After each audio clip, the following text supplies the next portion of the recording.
E aconteceu que, completando-se os dias, versículo 51, para a sua assunção manifestou firme propósito ir a Jerusalém. É Lucas 9, versículo 51. Irmão, você disse que não vai mais falar sobre o assunto até o apóstolo, né? Aí. Uhum. E aconteceu que, completando-se os dias para a sua assunção, manifestou o firme propósito de ir a Jerusalém, e mandou mensageiros diante de sua face, e indo eles entraram numa aldeia de samaritanos para que lhe preparassem pousada, mas não o receberam, porque o seu aspecto era de como quem ia a Jerusalém. E os seus discípulos, Tiago e João, vendo isso, disseram: Senhor, queres que digamos que desça fogo do céu e os consuma, como Elias também fez? Voltando-se, porém, repreendeu-os e disse: Vós não sabeis de que espírito sois.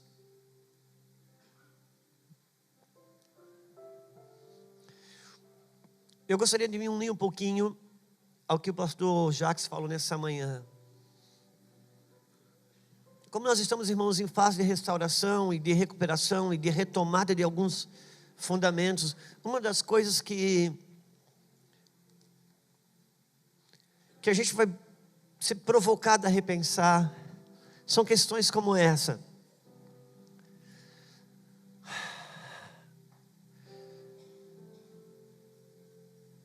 Quando Jesus ele decide ir a Jerusalém, ele manda os discípulos na frente para organizar o roteiro. Eles passam, acertam uma diária em Samaria. E quando Jesus chega para pousar na diária, Samaria fecha as portas e diz: não, esse cara está indo para Jerusalém, nós não vamos financiar. É viagem de quem está indo para Jerusalém. E samaritanos e judeus não se dão, você conhece? Ok. E Tiago e João, aquele que depois vai ser batizado pela própria igreja do apóstolo do amor, ele diz: Senhor, queres que nós oramos e desça fogo do céu e os consuma? E o Senhor Jesus disse assim: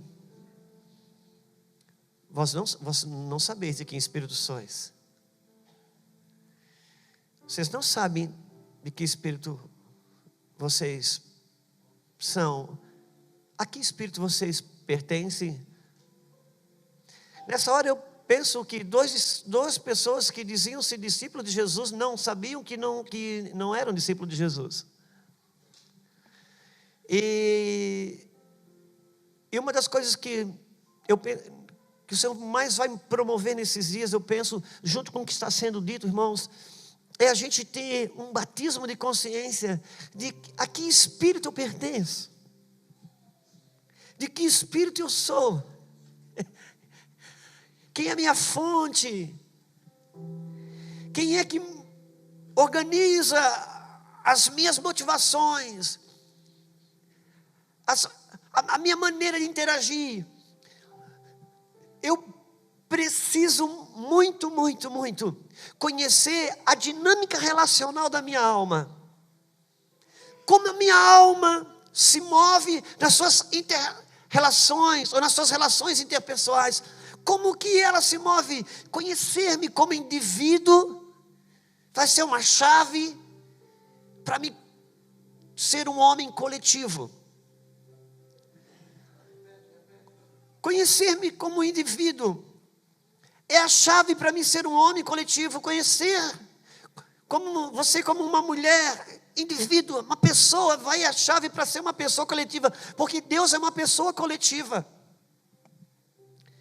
E eu sempre gosto de falar, quando eu falo para os noivos, que é uma palavra, eu não sei, acho que é o Cote que talvez fala essa frase que quem não sabe ser, ou quem não é um bom ímpar, dificilmente vai ser um bom par.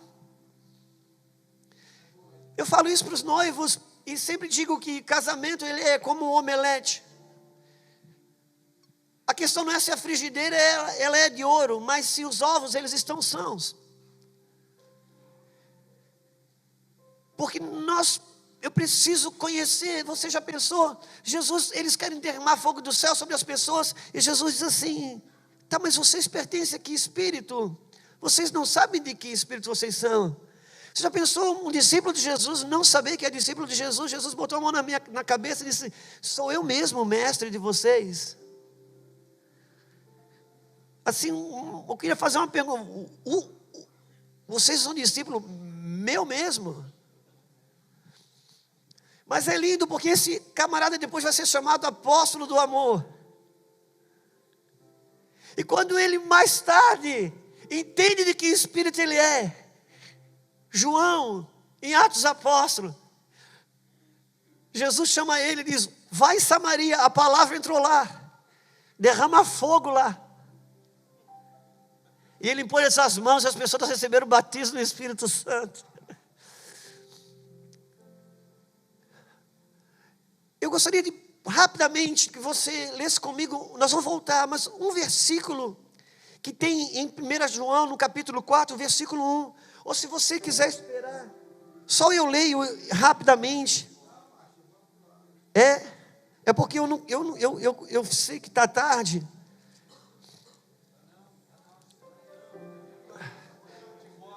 1 João 4, versículo 1 diz assim: amados, não creiais em todo o espírito, mas provai se os espíritos são de Deus, porque já muitos falsos profetas têm se levantado no mundo.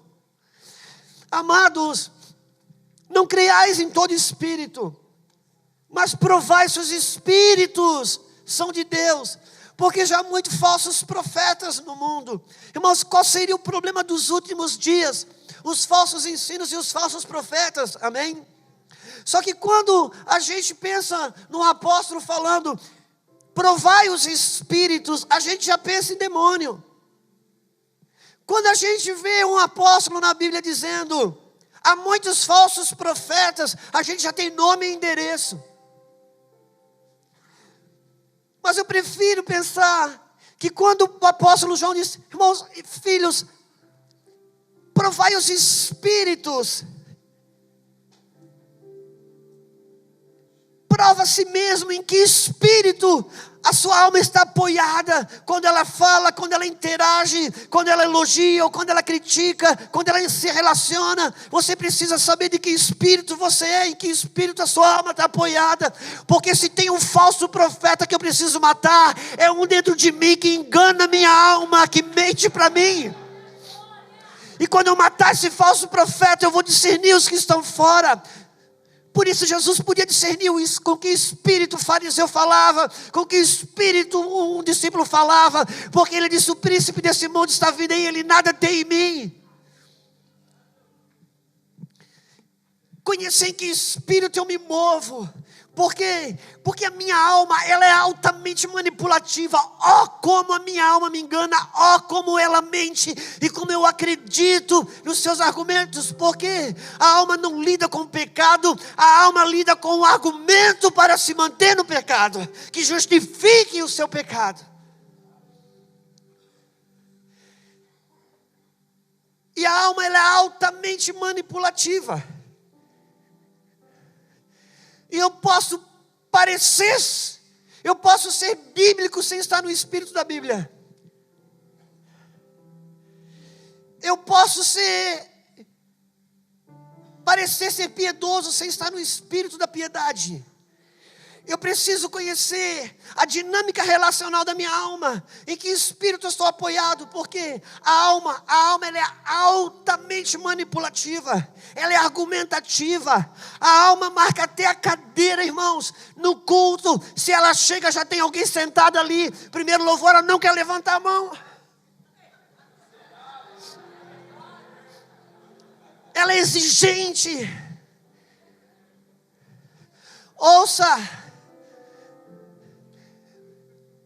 E a carne, irmãos, que a gente tanto amaldiçoa, ela é ruim, mas ela não é mal intencionada. Ainda que algumas pessoas diverjam dessa teologia, mas eu continuo acreditando que eu sou um espírito, possuo uma alma e moro num corpo, que era essa condição de Adão. E quando ele morre no jardim do Éden, o seu espírito morre, a sua alma, não tendo onde mais se agarra ao corpo, aos desejos da carne. E agora a alma se agita e a carne, ela quer ela quer trazer paz para a alma. Mas só o Espírito pode trazer paz para a alma. Então quando a alma se agita, a carne, ela quer trazer paz para a alma. Então ela sugere coisas para a alma estar bem. Se a alma está agitada, a carne diz, fuma um cigarro que passa. E não é que passa mesmo. Passa, a gente fica melhor. Mas daqui a pouco isso tem prazo de validade. Ela está agitada de novo. E precisa de mais um cigarro. E fuma e passa. E daqui a pouco ela está agitada de novo. E quando ela já está com 3 carteiras de cigarro por dia, não tem mais o que fazer no seu desespero. A carne diz, fuma um baseado, que daí você vai ver que daí você vai ficar zen.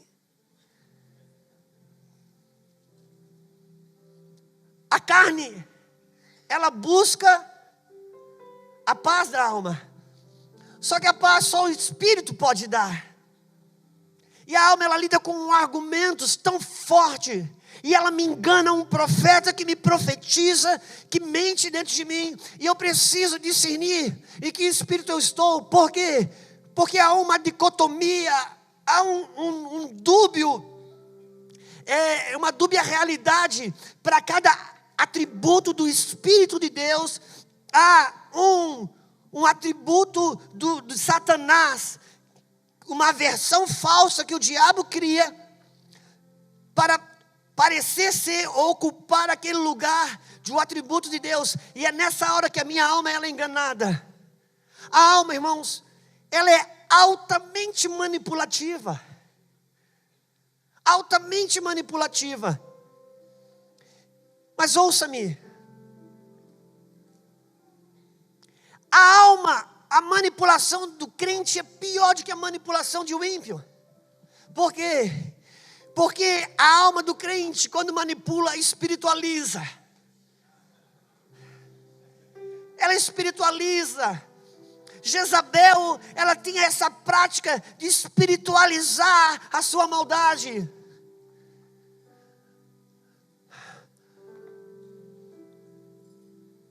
Por isso que eu preciso saber. Eu não vou abrir a Bíblia, mas no Salmo 94, no versículo do Salmo 94, ou no Salmo 92, 20, 94, 20, até lembrei, acho que o versículo agora, diz assim, não vou ler, irmãos, lê rapidinho. Não, vamos ler rapidinho. Eu tenho 94, 20. Diz assim, ó, ouça-me, não brusque não, só acredite que está na Bíblia, 94, 20, Salmo, diz assim, pode acaso associar-se contigo o trono de iniquidade ao qual foge o mal, tendo uma lei por pretexto? Uau! Pode acaso, Deus, associar contigo um trono de iniquidade que foge o mal, tendo uma lei por pretexto? É isso que a alma faz para defender os seus interesses, defender os seus argumentos, defender as suas exigências. Quando ela encontra uma lei que respalda isso, ela avança de forma muito forte. Mas Deus, o salmista diz, pode Deus associar-se contigo um trono de iniquidade? São coisas que fortalecem a nossa vontade, o nosso querer, mas nos acorrenta, nos amarra, nos aprisiona, porque o Espírito ele não vai junto, ainda que se tenha uma lei por pretexto. Deixa eu tentar mergulhar melhor nisso.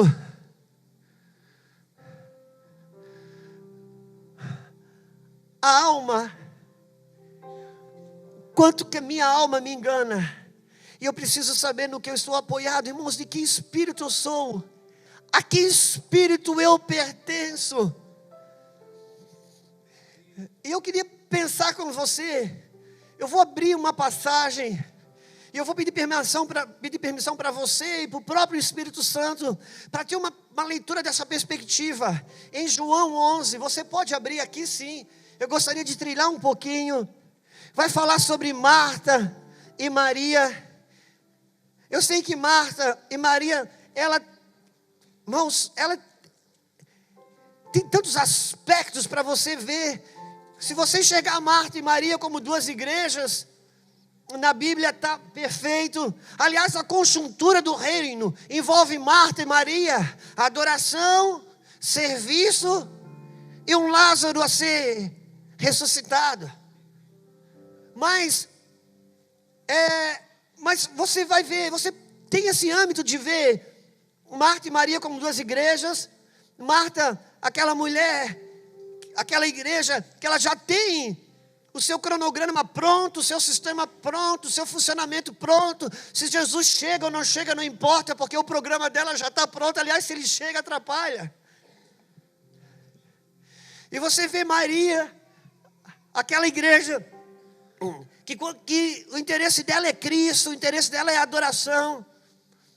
E quando alguns irmãos começaram a entender algumas coisas nos últimos anos, irmãos, algumas tribos começaram a nascer, outras, igreja orgânica, isso, e foi em tantos outros irmãos, carregados de coisas tão profundas, de tão tremendas, e eles entenderam o sistema, quanto mal fazia, as estruturas, e começaram a bater nisso, mas não construíram uma igreja de Maria, só conseguiram construir uma igreja sem vassoura.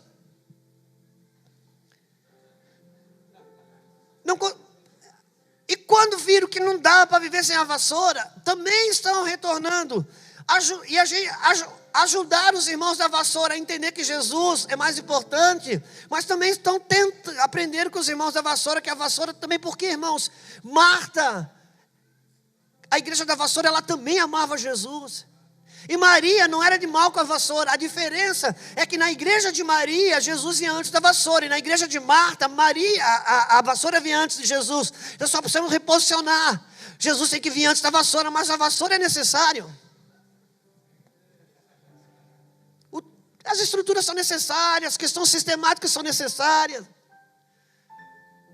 Amém?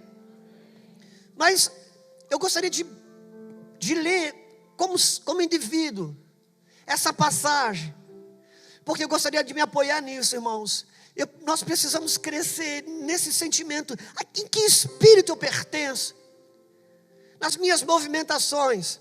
E vai dizer assim, 11 de João: estava então enfermo um certo Lázaro de Betânia, aldeia de Maria e sua irmã Marta. E Maria era aquela que tinha ungido o Senhor com unguento, ele tinha enxugado os pés com seus cabelos, cujo irmão Lázaro estava enfermo. Quantos se lembram disso? Ok. Maria chega, rompe aquele vidro de perfume caríssimo, e você vai ver que alguém ali diz o seguinte: gente, não precisava isso. O mestre não gosta de bajulação. Quem não entendeu o evangelho do mestre até agora? Ele é voltado para viúvo, necessitado, órfão, as pessoas carentes. E a gente podia ter segurado esse perfume vendido e dado dinheiro aos pobres. Uau, quem não queria congregar na igreja de um pastor assim? Mas a Bíblia continua dizendo que essa fala dele não era em função do amor dele pelo pobre, mas porque ele era o tesoureiro e desviava dinheiro. Irmãos, tem coisa que parece ser muito honesto, mas não é. Parece ser muito espiritual, mas não é. Parece ser muito piedoso, mas não é. E eu preciso discernir em que espírito eu estou apoiado nas minhas interações, nas minhas relações, porque às vezes eu posso ser bíblico, mas não estar no espírito da Bíblia. Sabe, às vezes a gente parece, nas nossas críticas, ser muito espiritual. A Bíblia fala que a mãe desse mesmo João e desse mesmo Tiago, um dia pediram para Jesus: olha, tem condições de um filho meu sentar à direita e à sua esquerda? Os outros 10 pareciam ser mais espirituais, pareciam estar mais amadurecidos, e foram brigar com esses dois. Disseram: olha, vocês não entenderam os ensinos do mestre, vocês querem título, vocês querem cargos, e ficaram indignados contra eles. Por quê? Porque entenderam melhor a mensagem do mestre? Pode ser, mas já parou para pensar que estavam brigando porque também queriam sentar na cadeira? Porque ninguém briga por uma cadeira que não quer sentar, meu irmão. Às vezes a gente parece ser muito espiritual, às vezes a gente parece ser piedoso. Houve um ministro de louvor dessa nação, que ele resolveu dizer em algum momento que ele estava acima da média de todos os outros ministros de louvor. Eu não achei aquilo muito espantoso. Eu achei mais espantoso que ministros de louvor do Brasil inteiro foram para o Facebook arrebentar esse cara. Por quê? Porque não queriam estar abaixo da média. Estavam no mesmo espírito daquele homem. Eu preciso saber em que espírito eu me movo, a dinâmica relacional da minha alma, em que ela está apoiada, quando ela fala, quando ela interage, quando ela questiona, porque eu preciso conhecer a que espírito eu pertenço, a de que espírito eu sou.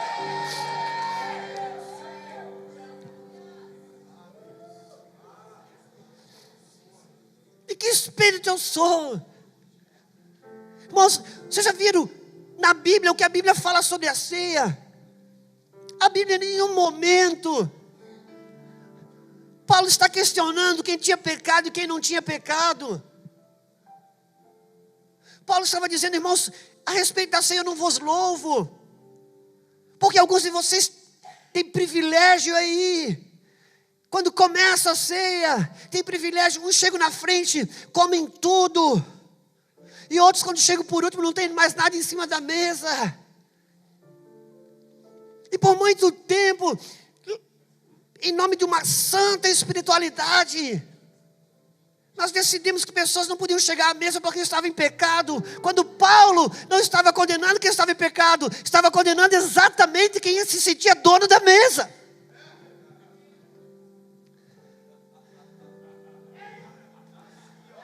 Eu preciso saber em que espírito eu me movo, a dinâmica relacional da minha alma, no que ela está apoiada. E agora, versículo 3 diz assim: mandaram-lhe, pois, suas irmãs dizer, Senhor, eis que está enfermo aquele a quem tu amas. Irmãos, eu quero pedir aqui permissão para o Espírito Santo, para considerar essa leitura, a de que Marta e Maria, quando eles descobriram, o irmão delas adoece, e eles descobrem que Jesus está na cidade vizinha, era coisa de algumas horas para ele chegar ali, elas mandam um recado, Jesus devolve o recado e diz, sim, eu vou, mas eu quero acreditar e pedir permissão para o Espírito Santo, para dar a autoria a Marta dessa última frase, porque era um torpedo de manipulação tão alto e tão forte. Mestre, aquele a quem tu amas está doente. Ou seja, se você não vir visitar ele agora, você não ama. Quantos pastores entendem esse tipo de recado? Quantos pastores aqui sabem e entendem esse tipo de recado, sabe? Aquele irmão que tu amas está doente. Se você não for lá visitar, você não ama. Esses torpedos que já vêm e colocam a gente numa cadeia, debaixo de uma opressão, que você já fica devendo para a pessoa. A pessoa liga para mim 3 horas da manhã e diz, pastor, se você não vir aqui, nós vamos se separar. Assim, cara, avacalha a vida dele toda, desorganiza, agora quer tirar a minha madrugada de sono, quer desorganizar a minha.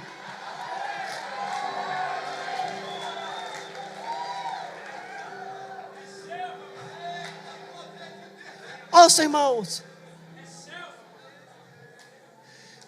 Marta, ela envia aquele torpedo para Jesus, dizendo, olha, aquele a quem tu amas está doente. Se você não vir, você não está doente. Irmãos, a alma do crente, ela é altamente manipulativa, ela tem os seus manhos, mas irmãos, entenda, não estamos falando aqui de uma pessoa maldosa, não estamos falando, Marta não era uma pessoa maldosa, Marta não era uma pessoa que não amava Jesus, Jesus não repreende Marta por nenhum defeito, Jesus só diz assim, Marta, você é uma pessoa ansiosa, e a minha ansiedade me faz manipular as coisas.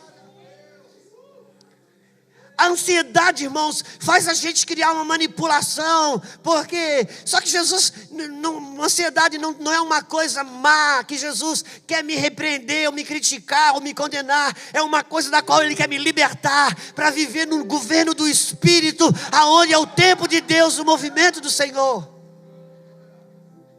Porque a ansiedade é uma coisa que se move aqui dentro. Irmãos, as coisas mais terríveis para um homem e uma mulher que é usado por Deus é vencer os movimentos aqui dentro. Meu Deus, Elias é muito interessante. Porque Elias, ele vai para o monte, ele sobe, levanta um altar para Deus. De repente, parece uma nuvem, e ele diz: uau, chuva. Ele sai correndo e manda avisar Acabe: chuva está vindo. Aí vem relâmpago, vem trovoada, aquela chuva, aquele trovão, relâmpago, derruba o altar de Baal, levanta o altar para Deus. Daqui a pouco vem um torpedo de Jezabel. Irmãos, aquele homem matou 850 profetas. De repente, esse mesmo homem, aquele torpedo do inferno vem e diz: olha, você vai morrer agora, quem vai te matar sou eu. Cara, ele foge, ele vai dar dentro de uma caverna. Ele vai dar dentro de uma caverna e Deus diz: vou falar contigo agora, Elias. Aí o que Deus faz? Vem trovão, Elias vem para fora, Deus não fala. Vem relâmpago, Elias vem para fora, Deus não fala. Vem chuva, Elias vem para fora, Deus não fala. E isso é terrível, porque colocou ele nesse lugar. Deus estava dizendo: Elias, para guerrear as minhas guerras, as armas que eu uso, diz o Senhor, nas minhas guerras, para fazer você vencer as minhas guerras, não é as mesmas armas que eu uso para fazer você vencer as suas guerras. Por isso que primeiro veio o trovão, porque com trovão, com relâmpago, ele derrubou 850 profetas, derrubou o altar de Baal. Mas agora aqui dentro, a movimentação do Senhor, para trabalhar aqui dentro, não é a mesma que Ele me faz usar para derrubar as coisas fora. E essa é a nossa guerra, é a nossa luta. Qual é a nossa luta, irmãos? É chegar no domingo à noite, se tornar um leão na hora do culto, e na segunda-feira de manhã ser um gatinho assustado que não resolve os seus próprios problemas. E nós não cremos nesse evangelho. Nós cremos no evangelho do Senhor do sábado, sim, mas também da segunda, também da terça, também da quarta. E Marta manda aquele torpedo, porque a nossa alma, a alma do crente manipula, irmãos, e ela espiritualiza. Pensa comigo, quando eles não aceitam Jesus entrar ali, eles dizem assim: mestre, o Senhor quer que nós façamos descer fogo do céu sobre eles, como fez Elias? Uau, que espiritual, que comparação, irmão, vocês não estão percebendo? Eu fico imaginando se Elias essa hora está vendo, disse: não põe meu nome nisso, por favor. Por quê, irmãos? Elias clamou fogo do céu para queimar o seu altar e não pessoas.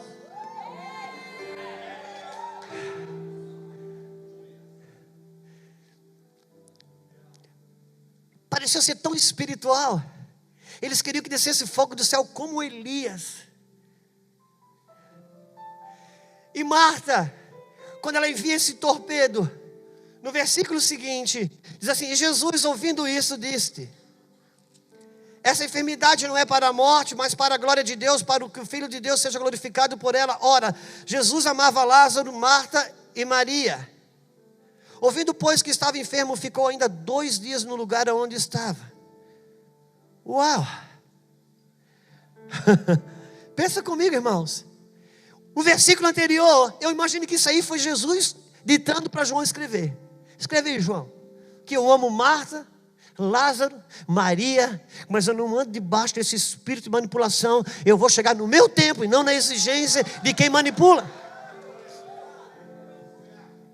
Porque a alma ansiosa, irmãos, ela cria manipulações para fazer as coisas acontecer. E tem gente que dá data para Deus: Deus, eu te dou 8 dias, se você não fizer, cara, Deus não vai fazer, com esse tipo de exigência, não, porque isso não está no campo da fé, está no campo da agonia da alma que não quer morrer para esperar quando Ele vai fazer. E o versículo continua: ouvindo, pois, versículo 7, depois disse aos seus discípulos: vamos outra vez para a Judeia. Disse-lhe os discípulos: Rabi, vamos direto para o 17. Chegando, pois, Jesus achou que já havia 4 dias que estava na sepultura. Ora, Betânia distava de Jerusalém 15 estados, e muitos dos judeus se iam consolar Marta e Maria acerca de seu irmão. Ouvindo, pois, Marta que Jesus vinha, saiu-lhe ao encontro. Maria, porém, ficou assentada em... Irmãos, elas mandam recado, Jesus, eu vou aí. Quando Marta ouve que Jesus está vindo, Maria fica em casa. Você acha que a ansiedade de Marta aguentou ela esperar? A ansiedade de Marta, irmãos, aguentou ela esperar? Não, cara, ela sai correndo. E ela vai pegar Jesus já lá fora da aldeia já. Por quê? Porque a minha ansiedade me faz fazer o que eu tenho que esperar e me faz esperar o que eu tenho que fazer.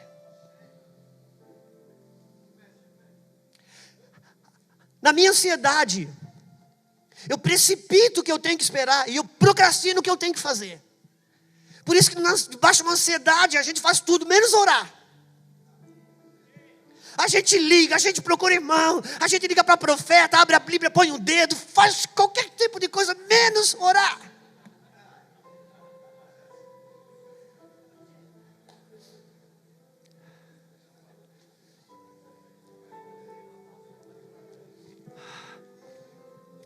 Por isso que o Salmo 46...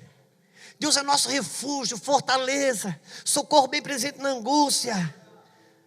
Ele diz, Ele corta o arco, quebra a lança, põe fogo nos cavalos. Ele arrebenta com todo. E Ele diz, aquietai-vos e sabeis que eu sou. O que Ele está dizendo? A guerra do lado de fora eu cuido. Cuida da guerra que está aí dentro, te aquieta. Porque o que me faz derrotar não é a guerra do lado de fora. O que faz me perder, irmão, é a guerra que eu não venço aqui dentro. Ele disse, tá, o carro está vindo, eu quebro. Eu ponho fogo, e a lança eu quebro. E o arco eu quebro também. E o carro eu boto fogo. E o cavalo eu faço tropeçar. E aqui dentro te aquieta, porque é essa guerra que te mata. Essa guerra que te arrebenta. Por isso que quando o moço Eliseu estava assustado, Deus disse, Eliseu ora, Senhor, abre os olhos dele. O problema, a questão de Eliseu, irmãos, não foi... Eliseu disse, a guerra do lado de fora está ganha. O difícil está ganhar a guerra do lado de dentro dele.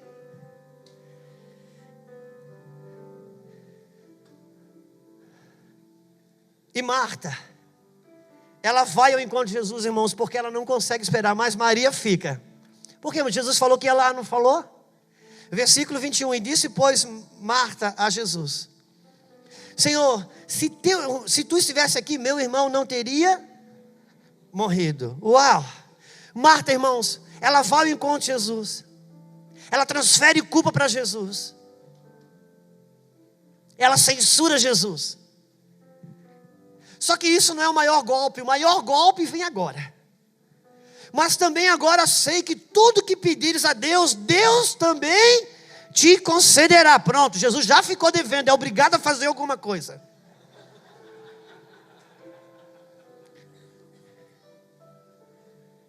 Irmãos, a alma ansiosa, ela manipula. Eu sei que é mais fácil discernir isso na vida daquelas pessoas. Quer ver, irmão, vida de familiar, parente, liga pra gente e dá um jeito, a gente já fica devendo as coisas sem nem ter aberto a boca. E o maior termômetro para ver como que a gente está resolvido aqui dentro é familiar, é parente. Por que Deus deixa a gente brigar com parente?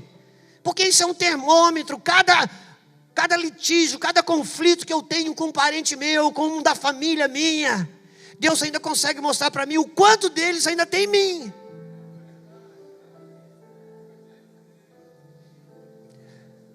Por isso quando a gente vai na festa da família, a gente sai de casa e diz, hoje eu não vou falar nada.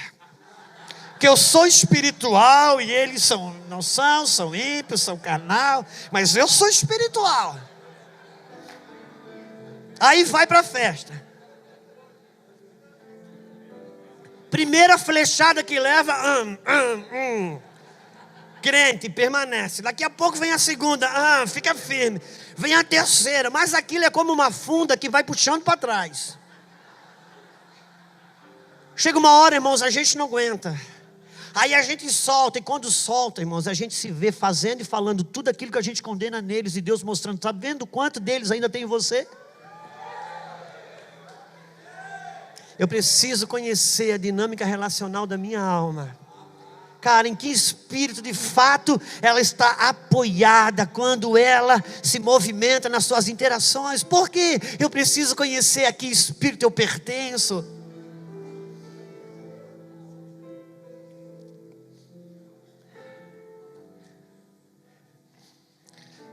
Versículo 23, disse Jesus: teu irmão há de ressuscitar. Disse-lhe Marta: eu sei que há de ressuscitar na ressurreição do último dia. Disse-lhe Jesus: eu sou a ressurreição e a vida, quem crê em mim, ainda que seja morto, viverá, e todo aquele que vive e crê em mim, nunca morrerá. Cristo nisto? Disse-lhe ela: sim, Senhor, creio que tu és o Cristo, o Filho de Deus, e que há de vir ao mundo. E Marta, dito isto, partiu e chamou em segredo Maria, sua irmã, dizendo: o mestre está aqui e te chama. Uau, o que aconteceu, irmãos? Por que ela chama Maria em segredo? Irmão, quando ela não conseguiu manipular Jesus, ela disse: mas eu sei que Maria vai dar certo, porque Maria tem uma liga com ele. Maria tem uma liga com ele. Irmãos, quando a gente não mata o profeta falso que está dentro da gente, a gente se vê enrolado nas questões dos falsos profetas que estão em nossa volta, os manipuladores. Por que ela chama Maria em segredo? Porque Jesus não mandou chamar Maria. Mas quando ela não conseguiu dobrar Jesus, ela vai em Maria e diz: Maria, o Senhor está te chamando. Irmãos, a gente como pastor, a gente gasta tanto tempo enroscado em coisas que o próprio diabo cria para manter fora daquilo que a gente vê estar ocupado.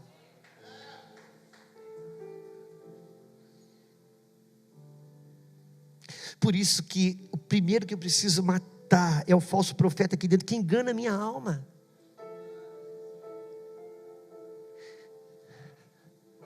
Aí Maria vai. Cadê o versículo? Qual que é? Você pode me ajudar? 28. Maria vai. 29. E ela, ouvindo isso, levantou-se e logo foi ter com ele. Ainda Jesus não tinha chegado à aldeia, mas estava no lugar onde Marta o encontrara.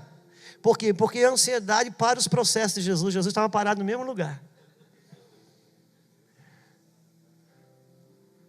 Vendo, pois, os judeus que estavam com ela em casa de consolar, versículo 32. Tinha, pois, Maria chegado aonde Jesus estava e vendo, lançou-se aos seus pés, dizendo: Senhor, se tu estivesse aqui, o meu irmão não teria morrido. Versículo 21, qual foi a frase de Marta? Senhor, se tu estivesse aqui, meu irmão não teria morrido. A frase é exatamente a mesma, irmãos. Só que Marta estava transferindo culpa e censurando. Maria vem, se joga aos pés deles e diz o seguinte: mestre, ela estava na lei do reconhecimento. Se o meu irmão escolhesse morrer um dia que o Senhor estivesse aqui, eu duvido que ele tenha morrido. Irmãos, a frase era a mesma, mas o espírito não era. Por isso eu preciso conhecer em que a minha alma está apoiada, em que espírito ela está apoiada. Nas relações dela. Por quê? Porque quando ela está apoiada no espírito da verdade, no espírito que vem de Deus, irmãos, a gente fica cada vez mais preso, amarrado, as coisas não fluem. Ouça, o espírito, a frase era o mesmo, mas o espírito não era. Deixa eu tomar alguns segundos seu para te dizer o seguinte, irmãos, há um dúbio movimento para todo o atributo do Espírito de Deus. Há uma versão falsa que Satanás cria, que engana a nossa alma. Por exemplo, uma coisa, irmãos, é um atributo do Espírito de Deus, a inocência. Agora, a ingenuidade é do diabo. Mas ela procura cumprir o mesmo papel. Irmão, ser inocente é não ter maldade. Ser ingênuo é não ver a maldade. Jesus nunca respondeu na mesma moeda para Judas, porque ele era inocente, mas ele nunca foi enganado. Uma coisa que eu vejo nos dias de hoje muito claramente é na vida dos pais de hoje. 95% dos pais, pai e mãe, pastor, diácono, é a ingenuidade que tem para com os filhos nos dias atuais. Irmãos, uma coisa é ser inocente. Irmão, deixa eu lhe dizer uma coisa. Às vezes quando a gente vê esse pastor, charlatão, com o microfone na mão, tomando dinheiro do povo, a gente fica com raiva, quer botar aquele cara no inferno, dizendo que ele aproveita a inocência das pessoas. Não, irmãos, na maioria dos casos não. Na maioria dos casos ele está trabalhando na cobiça delas, não na inocência. Irmãos, o golpe do bilhete premiado nunca pegou um inocente, sempre pegou uns olhudos.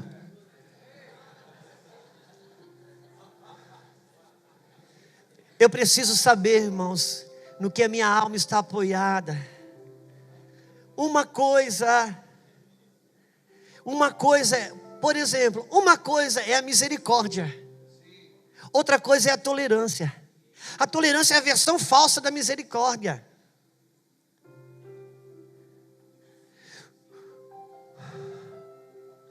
A Bíblia diz: tenho contra ti que toleras Jezabel.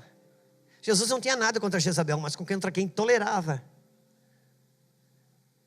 Porque misericórdia é uma atitude que eu tenho para salvar o outro. Tolerância é uma atitude que eu tenho para me salvar. Mas eu posso chamar de misericórdia a minha tolerância. Ou eu posso acreditar que estou tendo misericórdia, quando na verdade a minha alma está apoiada em tolerância. Eu preciso discernir em que espírito eu estou apoiado, e de que espírito eu sou. Por isso que tem muitos movimentos, irmãos, da nossa alma. Eu sempre tive, nos meus litígios com a Lulu, a gente sempre procurou sentar. Porque, irmãos, nos nossos relacionamentos, a gente é forte na capacidade de se enganar a si mesmo e enganar o outro. Eu sempre digo, uma coisa, por exemplo, é o ser pacífico. Outra coisa é o ser passivo. Parece a mesma coisa, mas não é. Quem é pacífico, ele tá no Espírito de Deus. Bem-aventurados os pacíficos. Agora o passivo não. Por isso que eu sempre digo que naquele casamento, que tem aquela mulher assim, alvoroçada, parece aquelas pipas quando perde a rabiola, que são assim.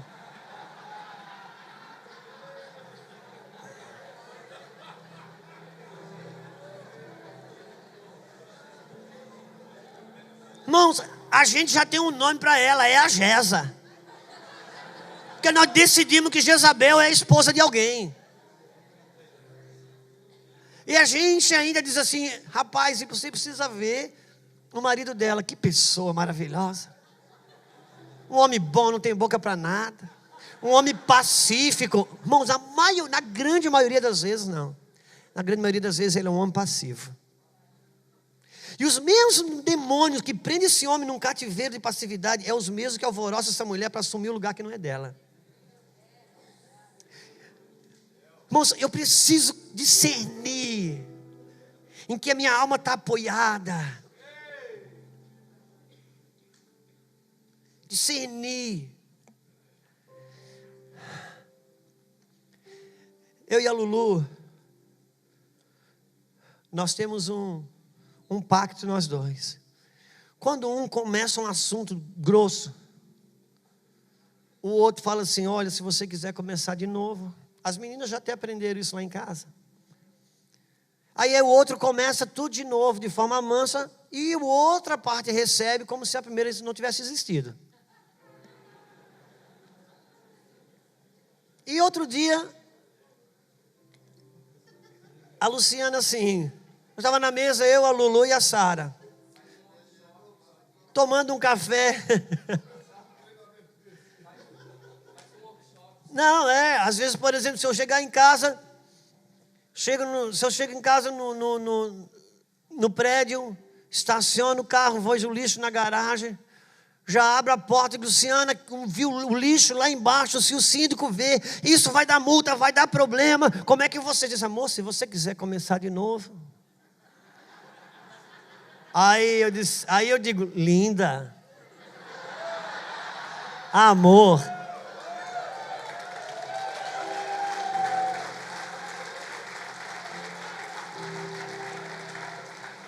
Linda, amor.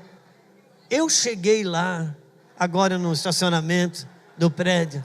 Eu vi um saco de lixo lá, não sei se alguém colocou, um morador, o que aconteceu. Aí ela diz assim: meu amor, não falei com você faz 3 minutos no telefone. O teu almoço está aqui no fogo, estava sujeito a queimar. Eu corri lá, botei porque você ia chegar. Eu deduzi que você já pegaria e tal. Eu disse ok, mas ela recebeu como se a primeira vez não tivesse existido. Mas a nossa alma, irmãos, ela é altamente manipuladora. Outro dia eu estava tomando um cafezinho, café eu, a Lu e a Sara. E a Luciana assim: amor, amanhã você tem que fazer isso. Assim, linda, você está me mandando, se você quiser começar de novo. E ela disse... Aí ela assim: meu amor, amanhã você tem que fazer isso, você precisa fazer aquilo, eu quero que você... Eu falei assim: amor, você só adocicou a voz, continua me mandando. Porque a nossa alma tem um poder, irmãos. Ela tem um poder. Eu tinha uma dinâmica com a minha Lulu, que quando ela me confrontava num assunto traumático para mim, que eu não queria mudanças, eu tinha uma estratégia. Não sou só eu não, eu conheço outros que fazem isso também. Eu tinha uma estratégia. Eu me alterava, gritava, e ela, para evitar o conflito, então ela recuava e eu conseguia o que eu queria, continuar errado naquilo que eu estava. Irmãos, agora ouça-me, por favor, ouça-me. Na minha cabeça, eu nunca imaginei que isso era uma manipulação minha. Não. É porque quando ela me confrontava é uma área traumática dentro de mim. Uma coisa mal resolvida dentro de mim. Então era a minha maneira. Irmãos, eu não sabia que isso era manipulação minha. Por isso que, irmãos, que manipulação é produto da ansiedade. Não é coisa que Deus quer condenar a mim e a você. Ele é coisa que Ele quer nos libertar, para andar no espírito da liberdade dEle. Como o pastor Luiz Hermínio hoje, ele suspirava, que ele disse: como é bom, cara, ser livre, como é bom não ter que representar, irmãos, tem um lugar em Deus de liberdade, de vida, de desfrute, porque o evangelho ainda é vida em abundância, não é possível, ainda é a boa nova, ainda é a boa nova, e eu preciso saber em que espírito eu me movimento, a minha alma, onde ela está apoiada. E tem pessoas, tem homens, a gente lida com casos de recuperação. Às vezes o cara bagunça, ele tem essa dinâmica. Quando a esposa vai dar uma confrontada, um filho, ele se exalta, e com medo que ele já vai para a rua usar droga, então eles seguram. Aí ele consegue. Mas chega lá um dia que fica tão escancarado que não cabe mais fazer aquela cena, ele muda. Aí ele fica bem humilde, bem espiritual, bem piedoso. Diz: sabe de uma coisa? É melhor ir embora, você não merece um homem igual eu. Deus vai colocar uma pessoa melhor na tua vida, porque você é uma mulher de Deus, tal. E ela diz: não, por favor, pronto, continua do jeito. Pode continuar errado, não precisa mudar. Irmãos, quantos sabem o que estamos falando aqui? Eu preciso conhecer, irmãos, em que minha alma está apoiada nas relações. Qual é a dinâmica relacional da minha alma? É uma coisa interessante, porque eu posso estar num procedimento bíblico, mas não estar no espírito da Bíblia. Irmãos, Moisés passou 40 dias e 40 noites com Deus. Ele voltou com as tábuas da lei na mão. Quando ele chega que ele vê o bezerro de ouro, ele fica irado e quebra a tábua da lei. Agora eu pergunto: essa ira era de Deus ou dele? E eu tenho todos os motivos para acreditar que era de Moisés. Por quê? Porque quando ele voltou para fazer isso com Deus, Deus falou: agora você pega a pedra e eu escrevo. Eu estava entendendo que ele estava dizendo: não fui eu que me irei, foi você, não mandei você quebrar. Agora, irmãos, aqui vai a nossa vida de pastor, de pregador, de profeta. Moisés estava 40 dias e 40 noites com quem? E quando ele trouxe a palavra que ele tinha na mão, era a palavra de quem? Quando ele se irou, quem que você acha que o povo pensou que está virado? Não basta usar a palavra dele, irmãos, eu tenho que representá-lo de forma correta.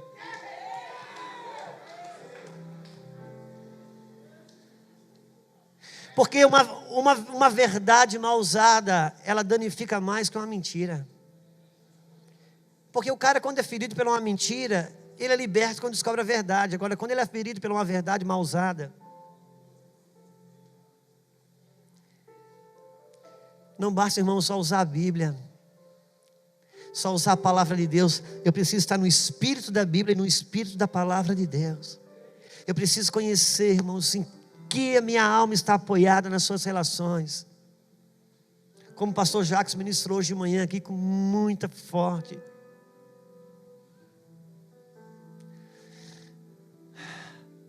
Tem coisa que parece ser piedosa, mas não é. Um dia, irmão, se tem ética, vai ter na vida de pastor, mas do reino nunca. Paulo escreveu uma coisa sobre Pedro, que eu não sei qual é o conceito de ética, vendo Paulo escrever para todo mundo ver, que ele repreendeu Pedro na cara, e escreveu para todo mundo ler até hoje esse carão aí. Eu não sei o conceito de ética que isso tem. Ele disse, Pedro, quando está com a gente, bate uma bolinha no sábado, come carne de porco, quando chega um judeu, ele fica todo espiritual, fica todo...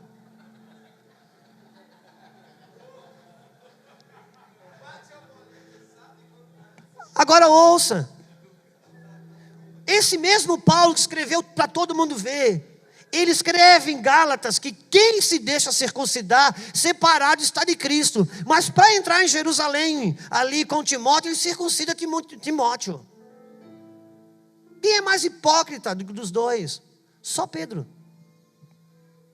Porque Pedro, quando tomou aquela atitude, tomou para se proteger. Paulo não, Paulo queria proteger a entrada do evangelho em Jerusalém. Irmãos, não é ali a estética, é saber em que espírito está apoiado.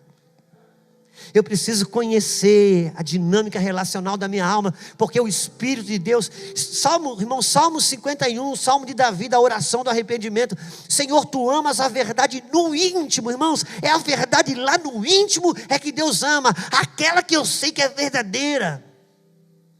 Não é porque eu tenho uma lei por pretexto, um álibi, mas Deus sabe lá no íntimo. Por isso ele diz o sim da boca seja o sim do coração, não da boca seja o não do coração. Porque ele, irmãos, ele conhece a verdade lá no íntimo.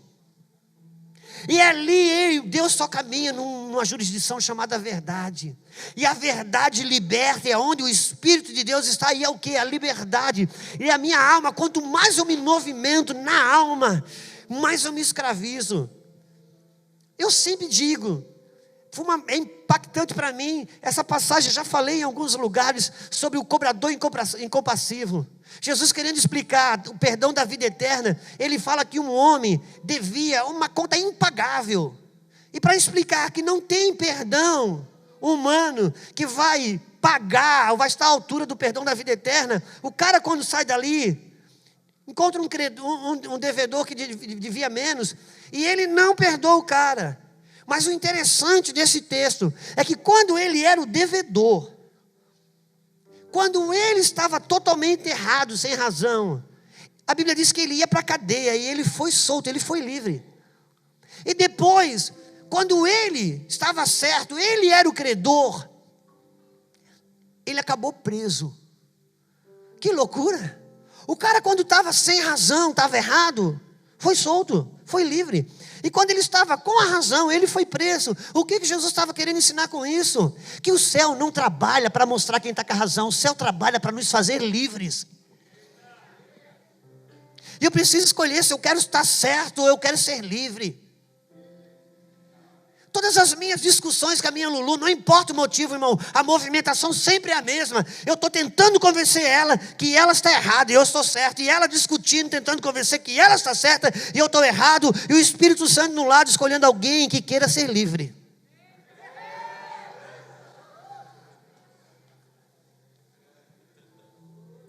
Porque quando eu for, na minha alma, ela me aprisiona. Por isso que eu sempre digo que tem cônjuge, que ele pode estar errado como for, mas se for para discussão, ele ganha. O meu pastor, ele diz que quem é bom de argumento é ruim de arrependimento. Se ele vai para conversação, rapaz, ele pode estar errado, mas se vai discutir, vai. E eu gosto de comparar essa luta do MMA, porque nessa luta do MMA tem um momento que o cara, eles chamam que a pessoa, um lutador finalizou o outro. Quando ele dá um trancão no outro, e dói tanto, que o outro resolve bater assim no chão, dizendo, eu entrego a vitória para ele. Aí o juiz vem e separa. É isso. Às vezes o cara, o cônjuge, tem aquele que ele pode estar errado, mas ele é bom de argumento. Ele vai, até que o outro chega, tá bom, você tá certo. Dá até um negócio aliviar.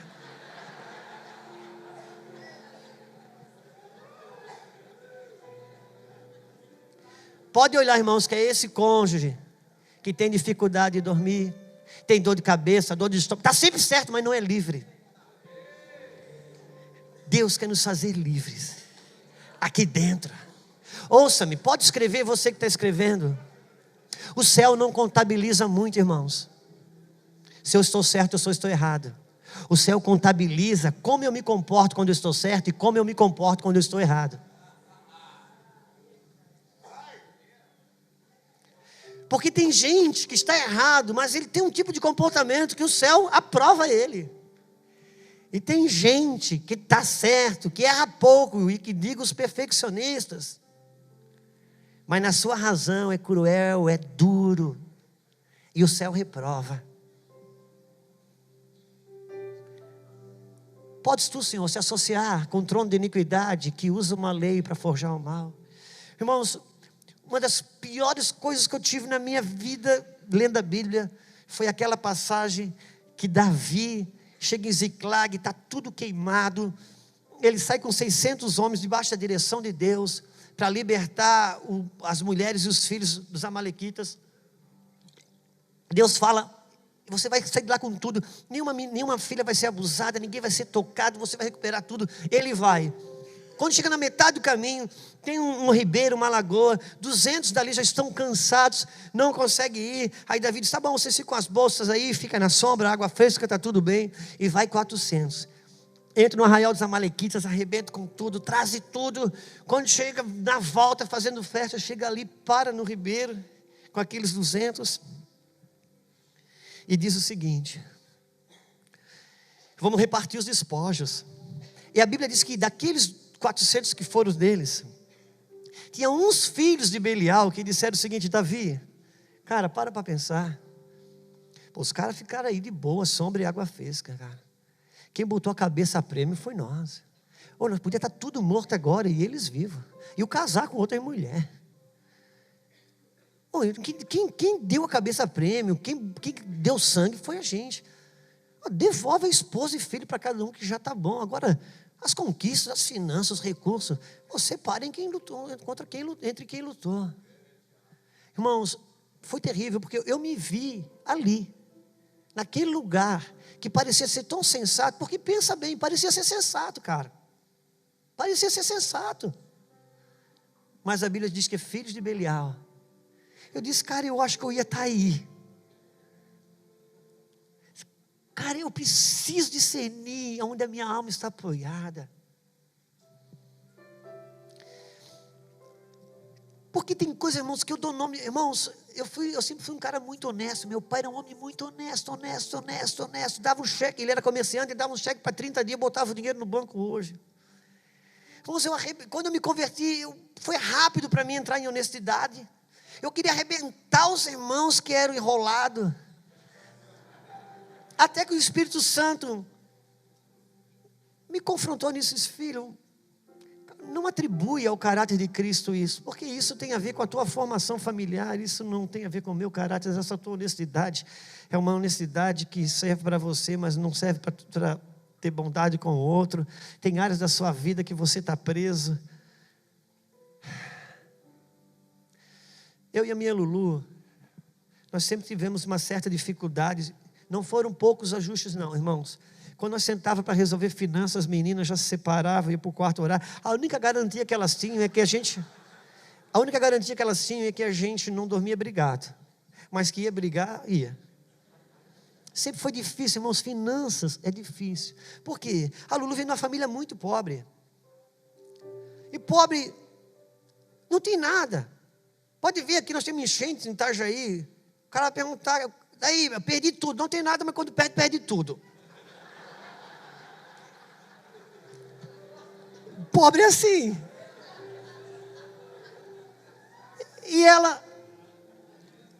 E pobre tem uma coisa, irmãos, ele não tem nada, porque é pobre, mas comida, a mesa é cheia. A gente vai em festa de rico, sai de lá para comer um x-salada, que com um negocinho, bebê, vai na festa de pobre, que ei, glória. Não é verdade não, irmãos? Oh, obrigado, não quero estar sozinho, por favor. Ok.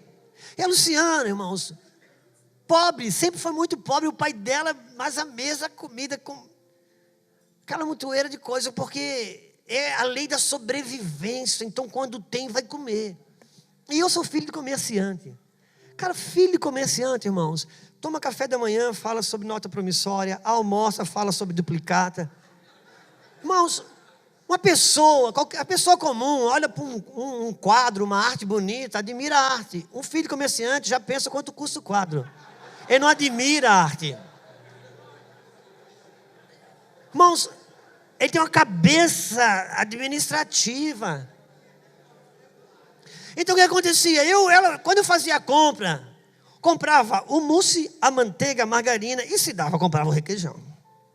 O que eu fazia? O mês tem 4 semanas, essa semana põe o mousse, a outra semana põe a margarina, a outra semana a manteiga e deixa o requeijão por último, porque dá uma depressão na última semana e a gente acaba meio feliz.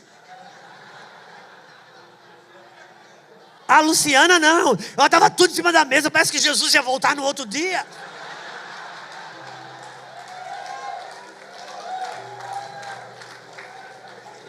E quando nós sentávamos para discutir, irmãos, eu muito espiritual, eu sentava para mostrar para ela que eu administrava os recursos do Senhor, porque eu era mordomo daquilo que não era meu, e tal. E a Luciana, mais espiritual ainda, dizia que ela era desprendida, eu era preso, e Ouça, irmãos, ouça.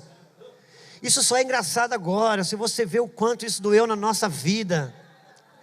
Até a gente se render ao Espírito e ver que não tinha ninguém ali desprendido e ninguém administrativo, os dois em cadeias de formação familiar, sem depender de render ao Espírito, deixar o governo do céu entrar. Cara, Ele quer me curar, Ele quer me libertar, e tem vida para viver. Tem vida para viver. Irmãos, o Senhor quer curar. Ele ia chegar na casa da viúva. O que você tem? Eu tenho um pouquinho de azeite e trigo. Eu vou fazer o último prato e acabou. Nós vamos morrer. Aí aquele charlatão diz assim: faz para mim. O Elias diz: faz esse prato e dá para mim. Irmãos, o que você acha que Deus estava querendo? Arrancar o último prato de comida da viúva? Não, estava querendo arrancar dela o medo de ficar sem, porque ela só vai acabar. Deus quer arrancar os meus medos e os seus medos. Irmãos, eu derramei lágrima aqui, mas vocês não podem, irmão, estou em pavor com esse negócio que aconteceu aqui. A gente tem medo de entrar naquilo que é de Deus.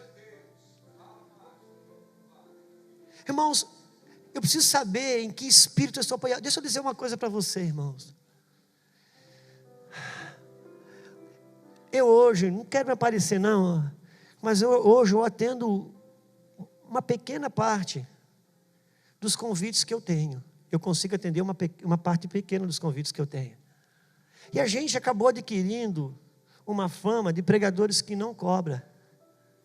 Só que hoje, irmãos, para mim não ser honesto na questão das ofertas, eu não preciso mais cobrar. Basta eu selecionar o convite que eu atendo.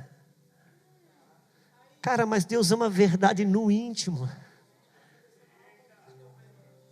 Deus ama a verdade no íntimo, cara. Eu preciso saber em que espírito eu estou. Irmãos, o diabo, quando ele se perdeu, ele não se perdeu porque decidiu fazer outra coisa. Ele se perdeu quando decidiu ganhar alguma coisa com o que já fazia. O diabo, quando se perdeu, não se perdeu porque decidiu fazer outra coisa. Se perdeu porque decidiu ganhar alguma coisa com o que já fazia. Eu preciso, irmão, saber. Por quê? Porque o Espírito de Deus, irmãos, ouça-me, Às vezes eu estou pregando para casais, eu falo sobre andar na luz, sobre confessar pecado. Às vezes o cônjuge vai para casa e derrama aquele depósito de confissão em cima do outro. E às vezes só piora e estraga. Ainda liga para mim: pastor, fiz como você mandou. Eu disse: você fez como eu mandei, mas não fez no espírito que eu falei para você fazer. Porque a pessoa saiu dali para confessar, ou para se livrar daquele peso que já estava, ou para se livrar do diabo, porque ela agora viu que o diabo pega ela quando ela anda nas trevas. Irmãos, quando que o Espírito de Deus entra? Quando uma confissão vem oriunda de um verdadeiro arrependimento. E quando eu sei que ela tem um verdadeiro arrependimento? Quando a minha confissão, ela só tem um objetivo aqui no meu íntimo. E qual é? Ressarcir a pessoa lesada. Aí vai ter dor, vai ter choro, mas o Espírito Santo vem junto e tem cura. Porque foi feita não só na palavra dele, mas no Espírito dele. Eu preciso conhecer no que a minha alma está apoiada. Provai os Espíritos, para saber se procede de Deus. Se eu estou no Espírito da piedade. Irmãos, Jezabel, quando Elias confrontou Jezabel, Elias, ele fez um altar para Deus. Os profetas de Baal fizeram um altar para Baal. Elias diz: aquele que responder com fogo, esse é Deus. E eles: eu estou sozinho, vocês são em 800, fazem de vocês primeiro. E eles começaram a gritar, e Elias chega a zombar, diz: olha, grita mais alto, ele deve estar dormindo. Por quê? Porque debaixo do espírito de Jezabel, a nossa alma debaixo de manipulação, ela quer ser ouvida pelo grito da sua dor. Por isso que os profetas de Baal gritavam. E como não foram ouvidos, eles começaram a se retailar. Porque quem está debaixo desse espírito não quer liberdade, quer piedade. Mas Elias não, Elias já tinha levantado um altar. Não foi ele não, ele levantou o altar lá no monte. Porque quem não morre num altar em secreto, vai querer ser ouvido em público através da sua dor. Eu preciso saber em que espírito a minha alma está apoiada. O falso profeta, cara, a gente tem muito mentira dentro da gente. Agora eu não descobri essas coisas lendo a Bíblia e vendo alguém, irmãos. Eu descobri essas coisas olhando para mim. Cara, como é difícil se render às verdades no íntimo que custa a nossa reputação.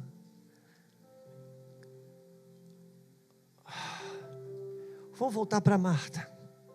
Eu vou encerrar. Diz assim, 33. Jesus, pois, quando viu chorar e também chorando os judeus, e com ela vinha, moveu-se em espírito e perturbou-se. Agora já é Maria conversando com ele. E disse: onde pusestes? Disseram-lhe: vem ver. Jesus chorou. E disseram, pois, os judeus: vede como o amava. E alguns deles disseram: não podia ele, que abriu os olhos do cego, fazer com que este também não morresse? Você vê que os amigos de Marta, o time dela já estava pronto aqui. Versículo 38, Jesus, movendo-se outra vez muito em si mesmo, veio ao sepulcro, e era uma caverna e tinha uma pedra posta sobre ela. Jesus disse: tirai a pedra, aleluia, tirai a pedra. Ele vai ressuscitar agora o Lázaro, irmãos, porque ele conversou com Maria, e quando ele diz tirai a pedra, olha o que vem. Marta, irmã do defunto, disse-lhe: Senhor, já cheira mal, porque já é 4 dias. É terrível, irmão. Na minha ansiedade eu crio exigência, mas não tenho fé. Ela criou tanta exigência, e agora é ela que não queria. Ela que era aquela que estava dizendo: não vai dar certo.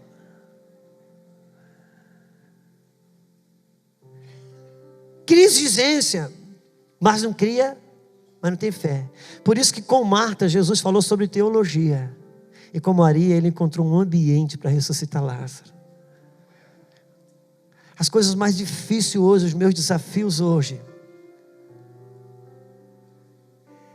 é andar no espírito da verdade. Andar na verdade, irmãos, ou já tenho conseguido andar alguma caminhada. Andar no espírito da verdade. Ter o temor de Deus no coração, oh meu Deus. O que é ter o temor de Deus? Temor de Deus, irmãos, é um batismo de consciência da presença dEle. Por isso que se o cara tem problema com pornografia, mas se a mulher estiver ali, ele não acessa. Então a consciência é tão clara da presença da esposa. O temor de Deus é um batismo de consciência da presença dEle. Por isso, se eu tenho que fazer alguma... Ele está ali. Ele está ali. O Senhor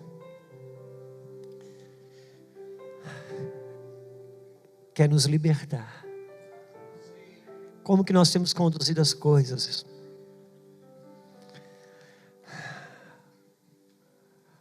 Se Ele está fazendo algo novo, irmãos, de novo,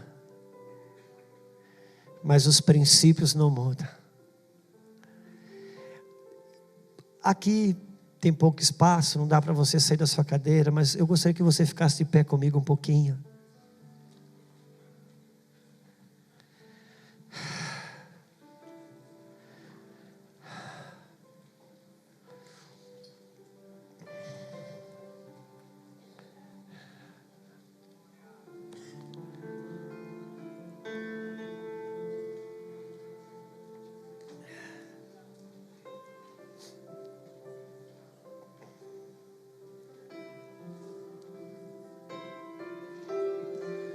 Ontem o pastor Djalma, eu fui buscar ele no aeroporto. E como a minha Lulu fez uma cirurgia, então ela não estava em casa. Aí foi uma mulher lá em casa, fazer uma faxina. Eu tinha que subir para pegar a Sarinha. Então entramos na garagem do prédio. E o pastor Djalma disse assim: Juscelio, fica aqui no carro. Pode dizer, não, pastor João, vamos subir. Não, fica aqui no carro, vai lá, pega a tua filha. Não, vamos subir. Dentro do elevador, subindo, foi muito claro para mim que eu estava levando ele porque a mulher tinha feito a faxina.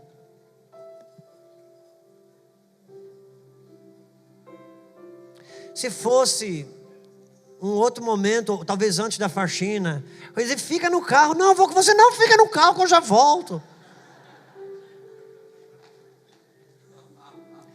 Irmãos, um dos exercícios da humildade é, quando você for tentado a mostrar, esconda. E quando você for tentado a esconder, mostre.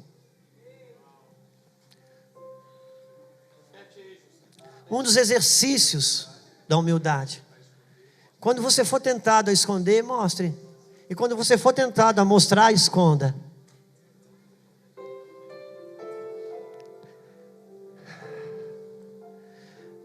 Como o Senhor está nos chamando para chorar, para orar, para buscar, para se render, porque Ele vai vir naquilo que é verdadeiro. Aleluia. Ele tem um lugar de liberdade para andar.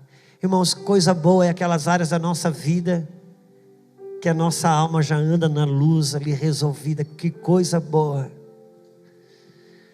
Mas coisa terrível, aquelas áreas reclusas ainda.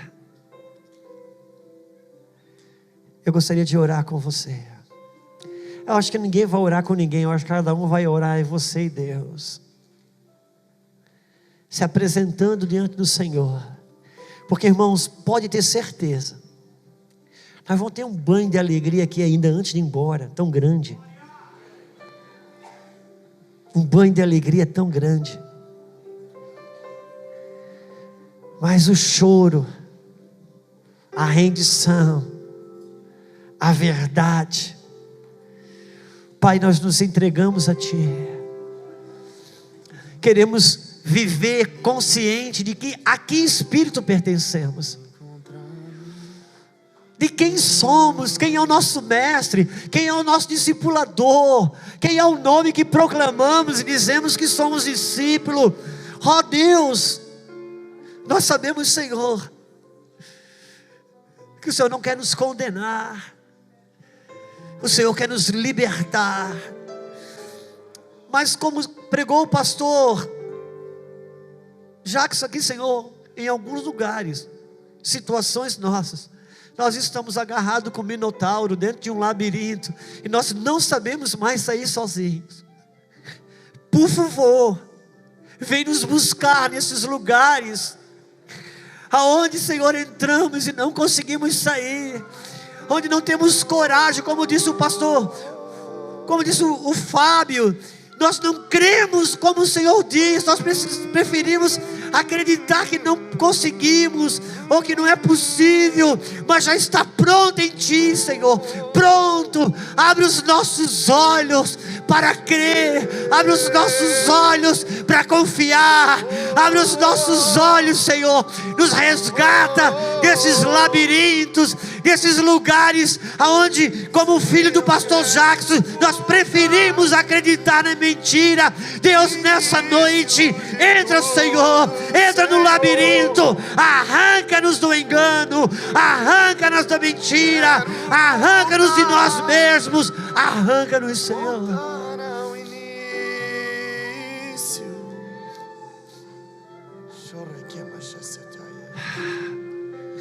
Quero voltar ao início de tudo, encontrar-me contigo, Senhor. Quero rever meus conceitos e valores. Eu quero reconstruir. Vou regressar ao caminho, vou ver as primeiras obras, Senhor. Eu me arrependo, Senhor, me arrependo, Senhor, me arrependo, Senhor.